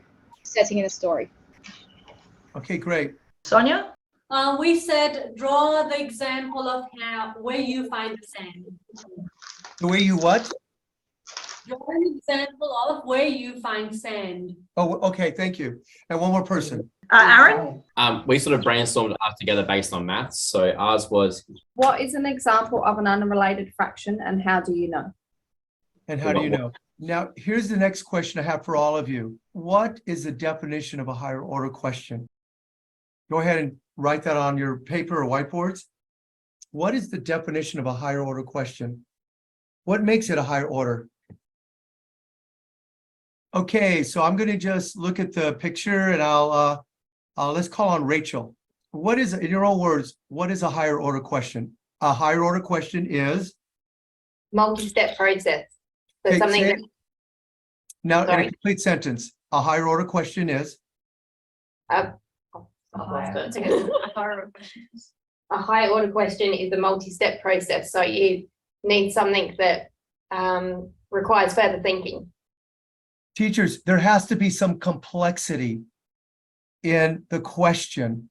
There has to be something other than just rote memorization. They have to be able to, like you said, process. Okay, one more person. Let's call on Madison. Madison, in your own words, what is a higher order question? And answer in a complete sentence, please. A higher order question is a question that requires you to be able to draw on previously learned knowledge and justify and apply it in a different way. Right. Okay. And again, this is why these types of questions take time. We seem to just rush through a lesson. We tell them what it is, and then we get students to just quickly, one or two, give us an answer. But here's the problem. We lack absorption. Our students need to absorb the information and not just glance in the working memory. I don't want them to repeat what I say. I want them to interpret what I say. I want them to be able to comprehend by telling me and rephrasing what I said. And so that's why these sorts of things take a little bit longer. And then all of the students need to be accountable, which is why I love the whiteboard. This is how quickly I look at the whiteboard, they say yes or no, and then I have them do what? Tell me why you said yes. Tell me why you said no. But here's the thing that I think we miss. We need to stop and go, before you answer that, tell your partner, remember what we said the pair share should be? I need you to think about it. That's called the pause. I need you to point to the picture or to the example of whatever it is you're talking about. And then I need you to prove it. Now, if you can do those things in pair share, that's how students answer higher order questions. That's how they react to TAPL. It cannot be, it just never works when we want rapid answers, especially if it's a brand new concept. We really need our students to be able to absorb and saturate. It has to be delivered. That's what we mean by explicit direct instruction. I am not asking students to guess, what do you think it is? I am telling students by my modeling, this is what it is. This is a character. This is a plot. This is a setting. This is addition or subtraction. We need to be able to explain to students, and then we have to tell them how we know. This is called modeling and demonstrating. And oftentimes the only students that really do well are the ones that are the top 5% of the kids that raise their hands. It's always the 2 or 3 kids, but that is not a snapshot of what the classroom knows. All that is 2 or 3 kids raising their hands, but that's not a reflection of what I taught. It's really a reflection of what they already knew, or because of maybe their parents or teachers. Or we can't always assume all of our students think at that level. I was reading a very interesting topic on this. Just because all the 5-year-olds, 6-year-olds, just because they're all lumped together, doesn't mean they all have the same processing sorts of ability. We have to teach that. We have to teach the students by our modeling, by our giving examples over and over, until finally it resonates with all the students. Not all the students. You notice that some students are quicker to the mark. Some students grasp that a little bit quicker. But remember, I don't want to know how many students know it. I want to know how many students are still struggling. And that's what this does. Our higher order questions will answer that. And this is how we avoid that, by taking the time, teaching concept, telling them what it is and what it isn't, having them look at the examples, then processing, pair sharing, and then calling on students. And if they don't get it, I need to teach it another way. I need to go back to the drawing board and say, let me rephrase this question. Let me tell it a different way. It's not always easy. Now, that's not for every concept, but it definitely is for some concepts that are a little bit more rigorous or have more complexity. Okay, one more person. In your own words, what is a higher order question? Go, Carmen. A higher order question is a question that requires the students to think about the concept and then to explain their thinking as well. So, yeah. Exactly. Eventually, the students are going to be doing something called a performance task. And a performance task means putting everything together they've learned. So for an example, I've taught 1 week about a setting, another week about characters, another week about plot. And then what do we do with all this? The students have to put them all together. And that's called a performance task. Eventually, that's where we want our students, right? but this all takes building blocks. It's all built on the previous rigor. I want to show you the next phase of the higher order questions. By the way, we never ask a higher order question at the learning objective, ever.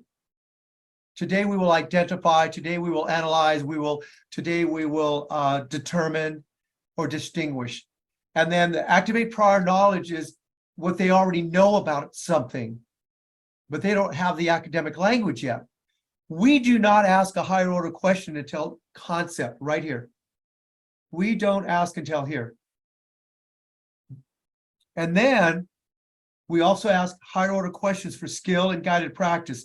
Now, could you all look at this? Do you see where it says teacher and you? That's because when you do the skill, look at what it says up here. How did I? So who does it first? The teacher. So students, you need to know how I figured this out. Let me show you what I did. And then after the teacher does this, you ask a question. How did you? You see the two? So how did I solve? You model that. And then after you do it, watch this. How did you on the next lesson? On the next lesson, you're going to read the story, identify the character. You already showed the students how you figured it out. Now we need to release them. This is called the rule of two. How many of you have heard the rule of two? All right, the rule of two is I do one, you do one. I do a slightly different one, you do the same slightly different one. I'm adding with positive integers, you're adding with positive integers. Now I'm adding with negative integers, you add with negative. It's 1 per 1. So could you please explain to your partner, everyone, what is the rule of two? Let me go back. This is the first skill. This is the first time we see skill right after concept. I just taught you the concept. You told me what it is and what it is not. Right there. Park is not a character. Now let's practice. What are we doing here? We're advancing the concept, which is why the concept is on every page. Students, let's read the story. Number 1 says what? Read the story. Read the story and then do the story. Do not read 1 and 2 and then have the kids do it. This is not how kids can recall. I will read the story and make sure that you read. So number 1, do one. Jet day. And as all your students are following along, I need to teach them some words. This is Ethan. Everyone say Ethan. Okay. Was playing outside. Your turn. Ethan was playing outside. My turn. He heard a loud sound. Your turn. From the sky. From the sky. As you do this, now it says number 2, identify the character. Students, identify means I have to find. So I need to find the character in the story. I need to identify. I'm going to find that in the story. So now, students, I see that we have Ethan and we have a jet. I remember that to be a character in a story, you have to talk or you have to do an action in the story. So Ethan was playing. He heard a loud sound from the sky. When Ethan looked up, he saw a jet. Wow, that jet is fast. Who said that? Ethan said it. Wow, that jet is fast, said Ethan. Students, I know the character of the story is Ethan because he talked. Students, how did I, Mr. Federico, know that Ethan was a character in the story? Tell your partner. And that's what you would do. A tells B, B's tell A. Now, this is really important. 1, 2, eyes on you. How did I know that Ethan was a character in the story? And I would say, could you please tell me, Kiara, how did I, the teacher, know that Ethan was a character in the story? And answer a complete sentence. You knew because he... I knew that Ethan was a character in the story because he spoke. Okay, because he spoke and talked, and I know that a character is either going to talk or do something. Thank you. Everyone, did you hear what she said? Because Ethan talked. Let's pick one more person. Let's pick that student that is slow on the uptake. The student that just doesn't get it really quick. Today, that's going to be Michael. Thank you, Michael. Michael, did you hear what Kiara said about Ethan being a character? No, I just felt targeted, and yeah, unfairly treated. And I'm about to run back to the computer and mute again. Yeah, because it's a person who is speaking and doing something. So in a complete sentence, tell me, Ethan is a character. Sorry, so Ethan is a character because he speaks or does something. So remember what I said about repetition. Repetition is the concept, the skill is the application. And now you know the difference. I repeat, and now it's actionable. And then I go to, hey, this is an example of a person that is in a story and he's a character because he's talking. What do we remember? That what? I remember the concept. The skill advances the concept. Do you see how we never let the concept rest? We always advance that concept, and it has to be at a higher level. And this is what happens. It changed, the questions change. It evolves. So now I did this one. Students, now let's all do this one together. This is now, let me show you what this is for all of you teachers. This is now guided practice. So this is the rule of two. I did the first one. We're going to do this one. Okay. Again, read the story, and then you do it. Greedy hippo. And then identify the character on your whiteboard. Is this the character or is this the character? So they say yes or no, but we're not done with that because yes and no is not a higher order question. It's all we're doing is identifying. Now they have to gain mastery. We need to say, how did you know Greedy Hippo is a character? And then they have to what? Pair share? Because they need to process. They need to point to the hippo and the story, and they need to prove it. This is always the evolution of every higher order question. It always needs these ingredients. And I'm going to prove it because I'm going to go to other lessons. Nina, is there anything else that I can share about the evolution of how these questions are developed? No, but I think, Amy, did you have a question? Because you had your hand up before. Yes, thank you. Just with the previous slide with the jet and the boy, being a reception student, I would say, well, the jet does something. The jet's flying fast. So why is that not a character? Okay, that's very good. A good question. So that jet is fast is an observation.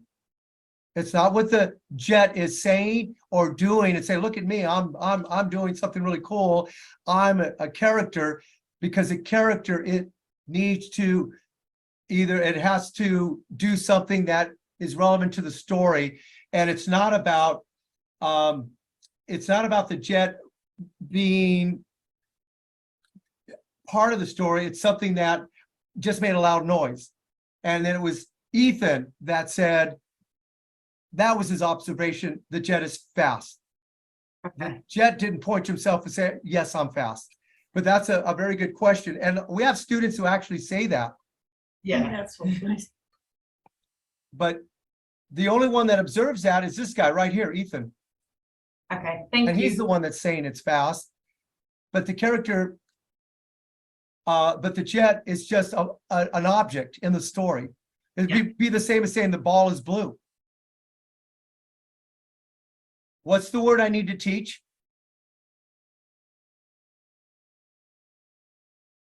Determine. Okay. And then I have a determine means to figure it out. I need to figure it out. And so students, what does determine mean? Determine means to figure out. We know how to do this. And I just want you to see there's probably time when you need to give an example. Students, I need to determine, Mr. Federico needs to determine what I'm going to wear. I need to determine if I'm going to wear a shirt with a button or if I'm going to wear a polo or a tank top. I need to figure it out. And so students, can you come up with your own sentence using the word determine? And the kids say, I need to determine what I want for lunch. I need to determine what I'm going to do later on. And so that's how the students own this word. They use it in an example. I think we're clear on that. Then we go ahead and track and read, and then call on a couple of students. Activate prior knowledge is simply what they already know.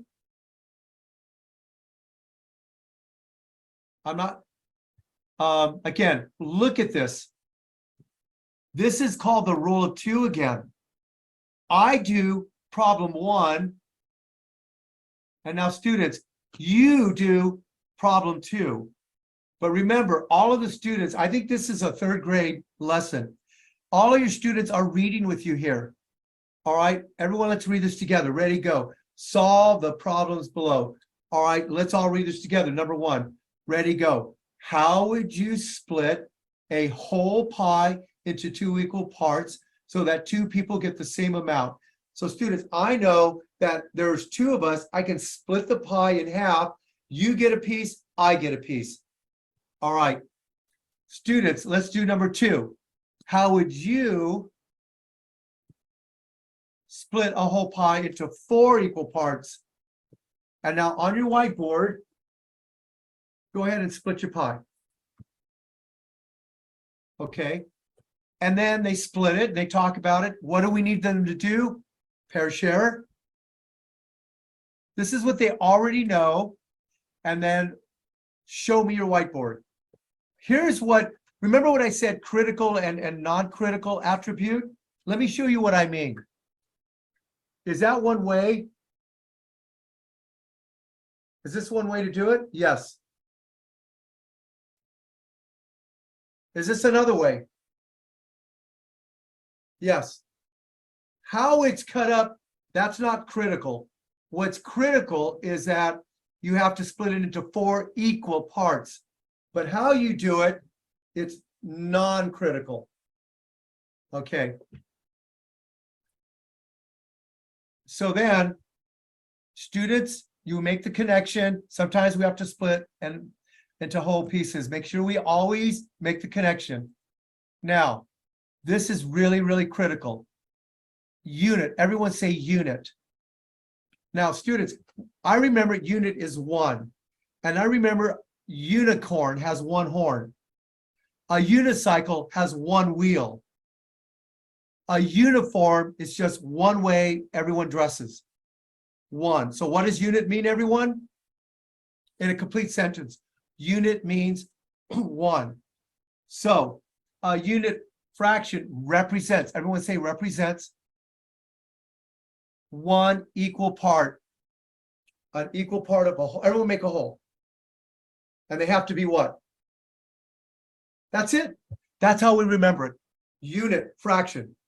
Equal parts of a whole. And then we have to teach numerator. Everyone say numerator. And a numerator is, in a unit fraction is always going to be what, everybody? 1. Say it with me. The numerator is always 1. Let me show you what I mean. The numerator is always 1. And the numerator goes on top. Everyone go on top. The numerator goes on top. And now everyone make a D, and the D for down.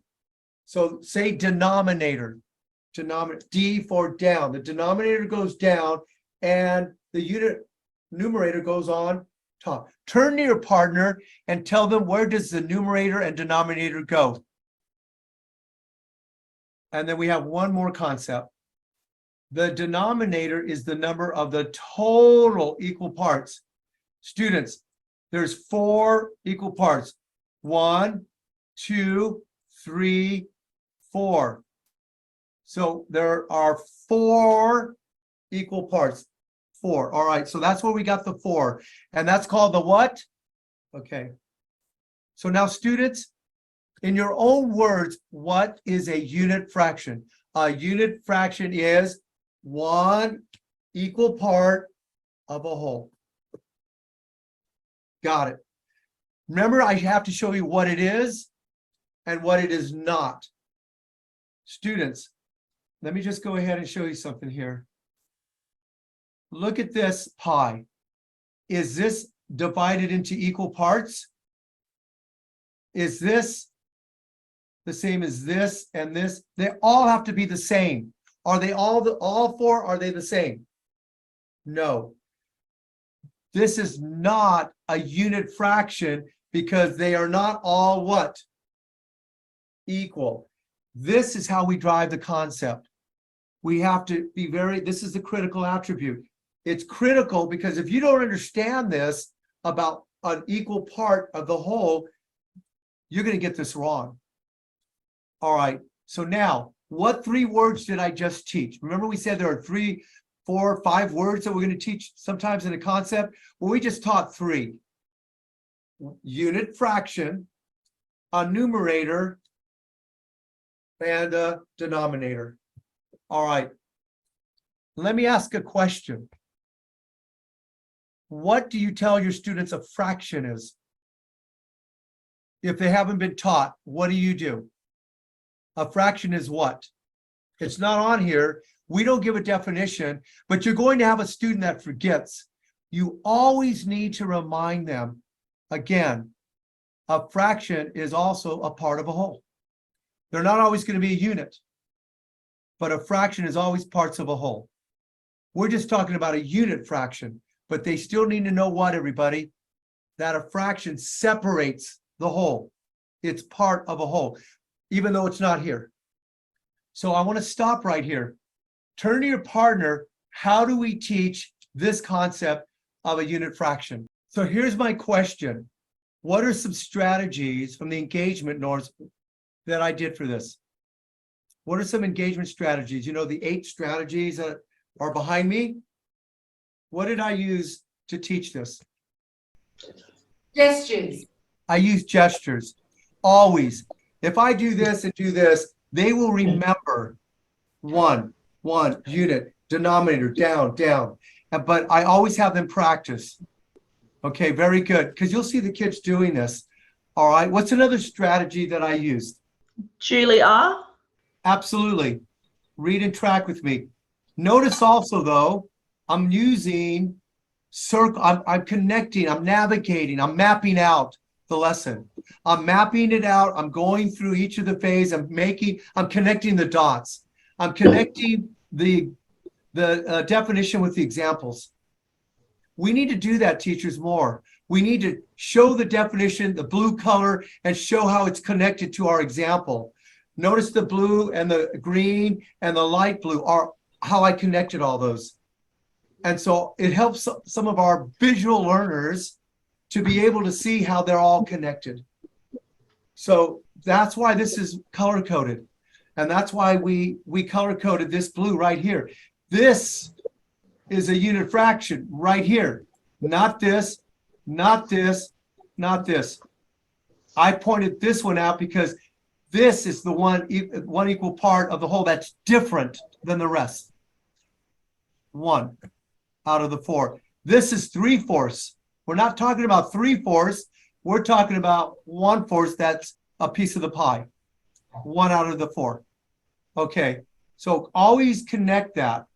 Color code. Use your gestures. And then I did this too, didn't I? Turn to your partner and explain a unit fraction. All right, so then notice this though. Are there any higher order questions here? No. I need them to understand the concept and the example before I ask a question. Then I ask a question. Notice what we did here. If you understand this, you should understand this. What's the difference between A and B? Teachers, what's the difference? You can see it. Thank you. I don't know who did it, but I don't know if that was Tamika, Aaron, or Sharon. Sharon, she showed me the gestures. That's exactly right. A, they're all equal. They're equal parts of the whole. Beautiful. That's what you need to drive. And thank you, Sharon, for doing that. What's wrong with B? What's wrong with this? Thank you. Yes, again, Sharon, you're killing it. You're doing great. Yeah, these are not equal parts. But the students think, oh my gosh, they're the same. They're gray and blue. There's 2 grays and there's 1 blue. And there are 3 parts. But what did they forget? Yes, thank you. That they were all equal. That's why this is a higher order question. Notice what I did here. What did I do here? What do I need to remind the students? And we want to make sure they always use the academic language. I don't want to hear the 1 or 4. I want to hear the numerator and the denominator. Why? Because these are the words that are on the test. And the students forget numerator and denominator. Which figure below shows a unit fraction? And again, watch this part. Explain it. And then give them this. So go ahead and pretend you're the students. Go ahead and A's tell B's. Which one of these is a unit fraction and how do you know? Go ahead and do that. Okay, 1, 2, eyes on you. Switch. And then Nina, get ready to call somebody, please. Vincent. Vincent, what did your partner tell you about which figure below is a unit fraction? What did your partner say? My partner said that A is a unit fraction because all 3 parts are equal. Okay, and what did you tell your partner? Did you agree with her? I agree with her because, or I disagreed because? I agree with my partner because all 3 parts are equal in A. Teachers, do you notice that if your students talk like that, how much more academic they'll sound if you have the students talk the way that you just did? I really want us to focus like that. Your students in maths should talk like a mathematician. Your students in language arts should talk like a language arts teacher, and so on and so forth. They sound so much brighter when they do this and the way that you just did it. So thank you very much for doing that. Okay, now what's wrong with B? Why is B not a unit fraction? Talk to your partner. B's go first. And then switch. And then Nina, you wouldn't mind calling somebody? 1, 2, eyes on you. Go ahead, Nina. Michael. I'm not gonna lie, I missed that question. So the question is, why is B not a unit fraction? Because not all equal parts. In a complete sentence. B is not a unit fraction because not all parts are equal.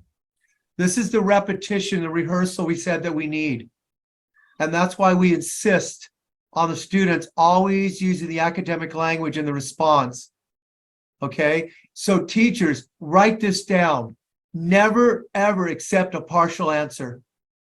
We need 24 on the average, 24 repetitions. The students have to say unit fraction, equal parts, numerator, denominator. We need always in the pair shares, even in the pair shares, give them a sentence frame. One of you in the group, I would like you to be a teacher. How would you teach using this? How would you teach that? Go ahead and practice. One of you gets to be a teacher, the other students. Go ahead and do that, please.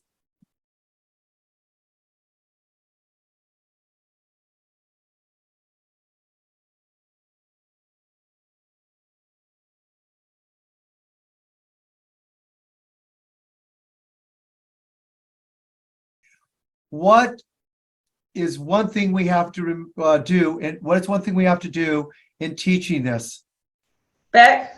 In teaching the concept, what's one of the things we have to do? Make sure the students understand the different parts of the question, so like the definitions of numerator and denominator. They need to know every part of the definitions and distinguish them. Yes. All right. And the other part, how many of you like the color codes? That they're color coded fonts. We always need to draw those examples. We need to always show how they're related. That helps students. So I would encourage you to highlight, to draw out a circle. Okay, what's one more thing that you can tell me about how to teach this concept? Let's call on someone. Tamika? I know what you're gonna do. I knew that was going to happen when we were having a discussion about being confused about the unit fraction part. Where you've got 3/4 is not the unit fraction, but on the other page it was the example showed a unit fraction. Can you explain that? Yes. Is that because a whole fraction? Yeah, this is a fraction, but it's not a unit because this is not one. It has to be one. Unit is one. 3 is not one. That's why this is not a unit fraction. 1 equal part. This is 3 equal parts. I'm not looking for 3 equal parts. I'm looking for 1 equal part right here. Okay. Thank you. Okay, that's it. That's why we have to go back to unit. I'm only looking for 1 out of, no matter, listen, if I have 18 pieces and I get 1 out of them, I've got 1/18. That's a unit fraction. If you give me 2 pieces out of 18, it's no longer a unit. Okay, so that's why. So we go, and so look at this question. That very good. And so was it Tamika? So Tamika, which one of these, A or B, is a unit fraction? Which is a unit fraction, A or B, now that you know? A. Which one would it be, Tamika? A. Tell me why. Because there's a 1 on top. There you Numerator. go. That's it. I know it's a unit fraction because, The numerator is a 1. yes. That's right. That's why we have that. Do you see how difficult this can be for students? How confusing it is? That's why we always develop one step at a time. Right here, I'm looking for a unit equal parts. I'm only looking for equal parts. Here I'm only teaching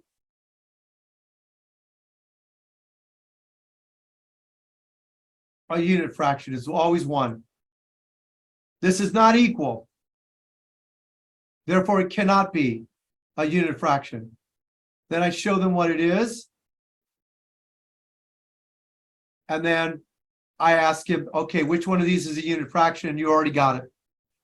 We always advance and get that concept understood. Now, what can you tell me about this?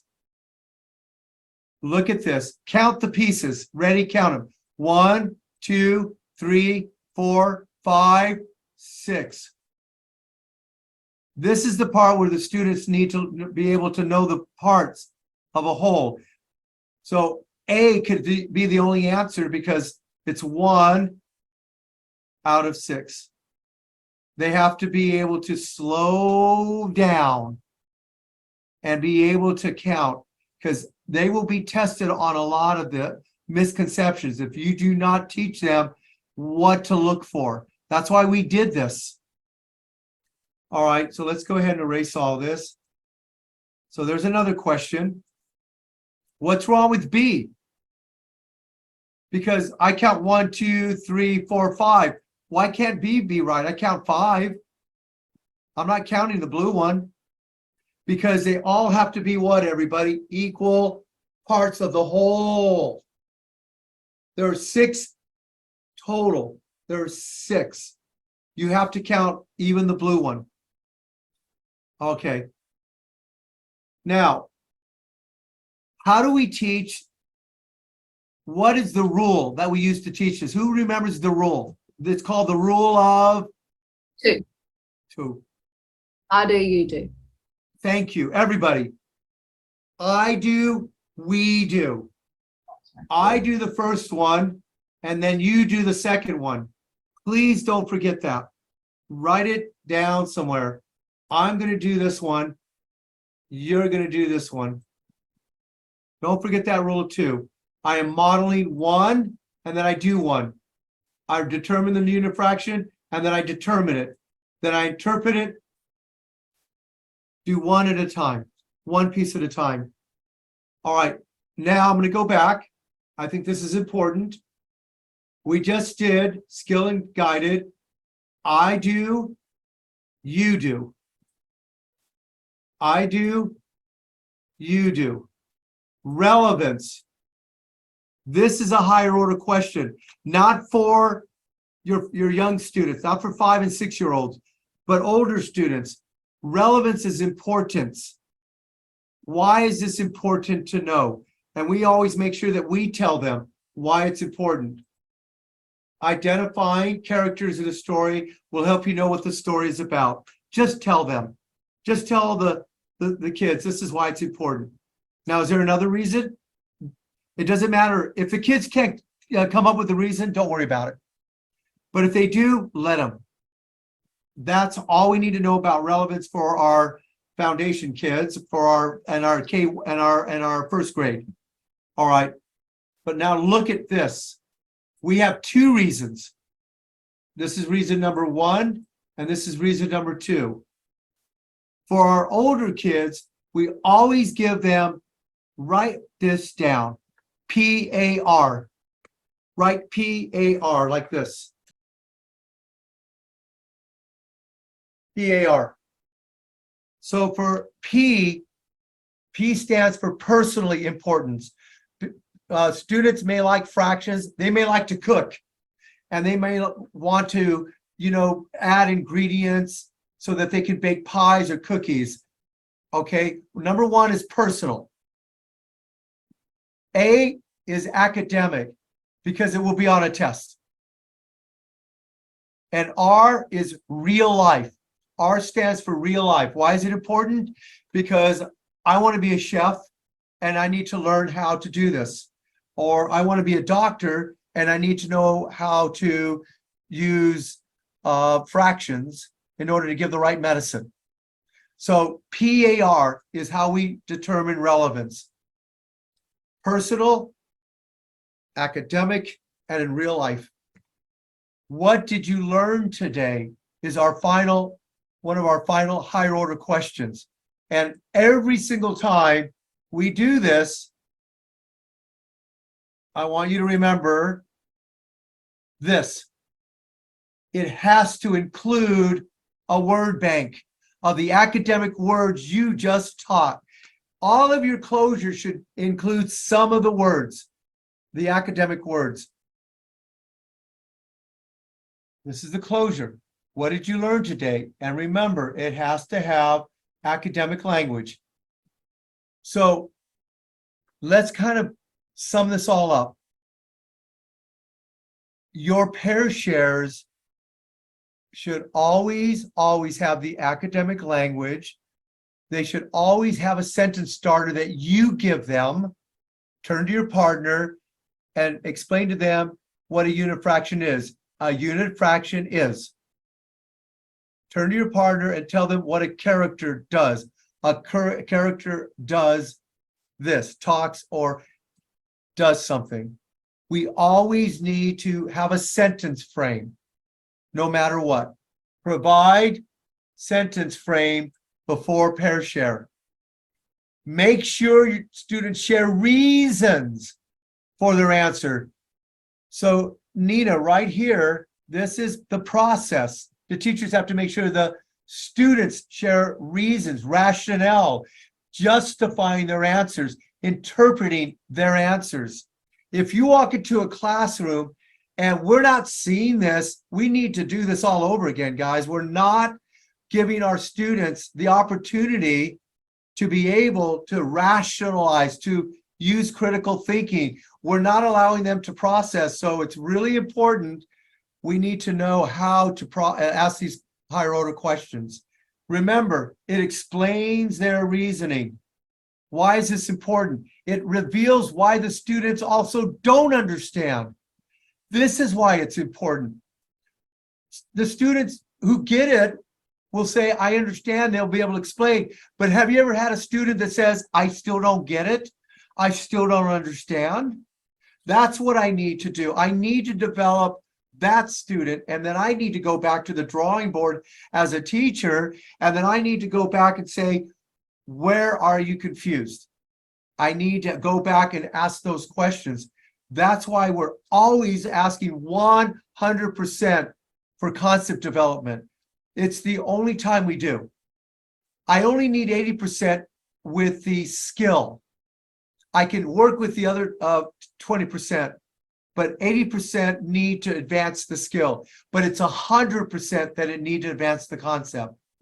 That's what we say in our, I don't know if you remember that, but in our EDI, we need 100%. That's why we spend time on the concept, teachers. Okay, so let's recap.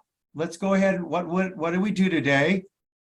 Lesson design, how we format our lessons, how they're mapped out, how we use TAPL in every single lesson design. Every single component has student engagement in TAPL.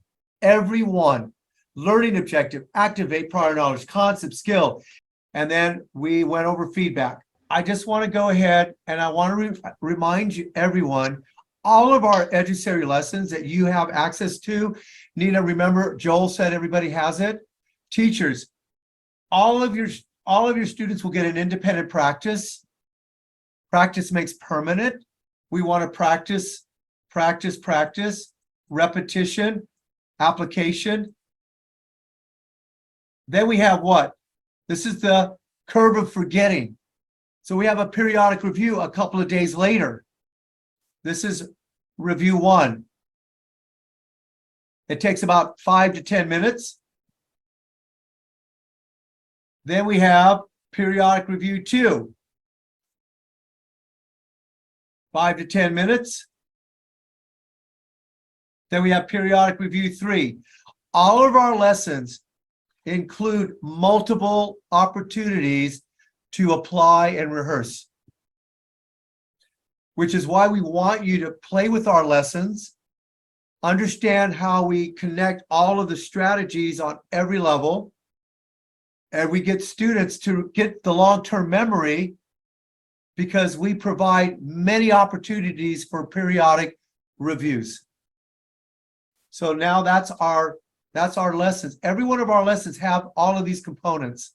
So everyone should have an email sent out yesterday or possibly the day before. Everyone's got access to these. It was just shared between a few people. Okay. Now, this is the last question we all need to write on your notes. List how you will apply these ideas to your lessons. How will today's training change how you teach? So our group said one of our main takeaways is the closure question.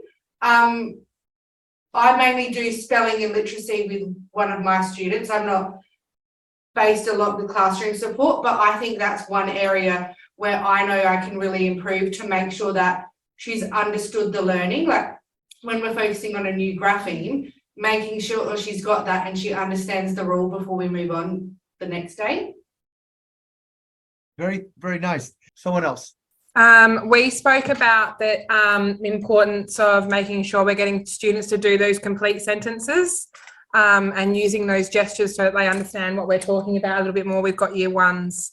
So yeah, just building that so that when they go into year 2 and beyond, that they're able to use some of those skills. Fantastic. Next. We said that we've been doing the engagement norms and stuff like that for quite a few years now, but just making sure that we're doing them consistently and making sure we're doing like a mixture of them, not just always whiteboards and always pair share. And then tell me something about the higher order pair share that we talked about. What are we trying to get the kids to do for the higher order pair share? Actually explain their answers and explain their thinking, not just repeat what we Yes. told them. All right, let's see. Who do we have less? Let's see. How about Lisa's group? And we were talking about pair share might be useful in our context to get kids to understand method for games or method for a skill and really understand that concept, and thoughtful questioning. Okay, Tamika. I just wrote down a few dot points. Utilizing gestures more, not accepting any partial answers. Practice makes permanent. And when you ask for an answer and someone gets it correct, everyone to repeat that to develop that cohort understanding too. You know what happens when you do that? When a student says something and others repeat, it makes that student, validates them. And it's like, hey, everybody repeat what Tamika just said. It'll incite more students to want to get it right.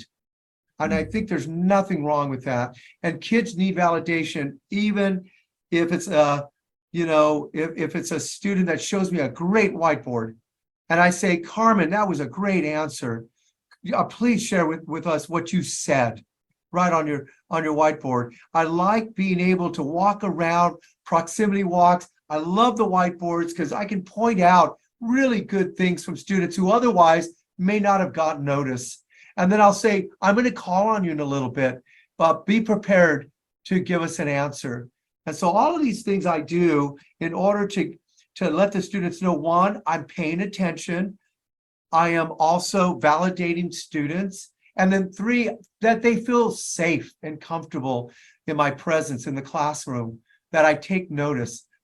All right, did I leave anyone? I think now having a better understanding of TAPL and why, like the understanding behind the higher order questions and it not just being that one worded answer, it's the importance of after that concept development has taken place and after the students have understood, that's when we can start digging a little deeper.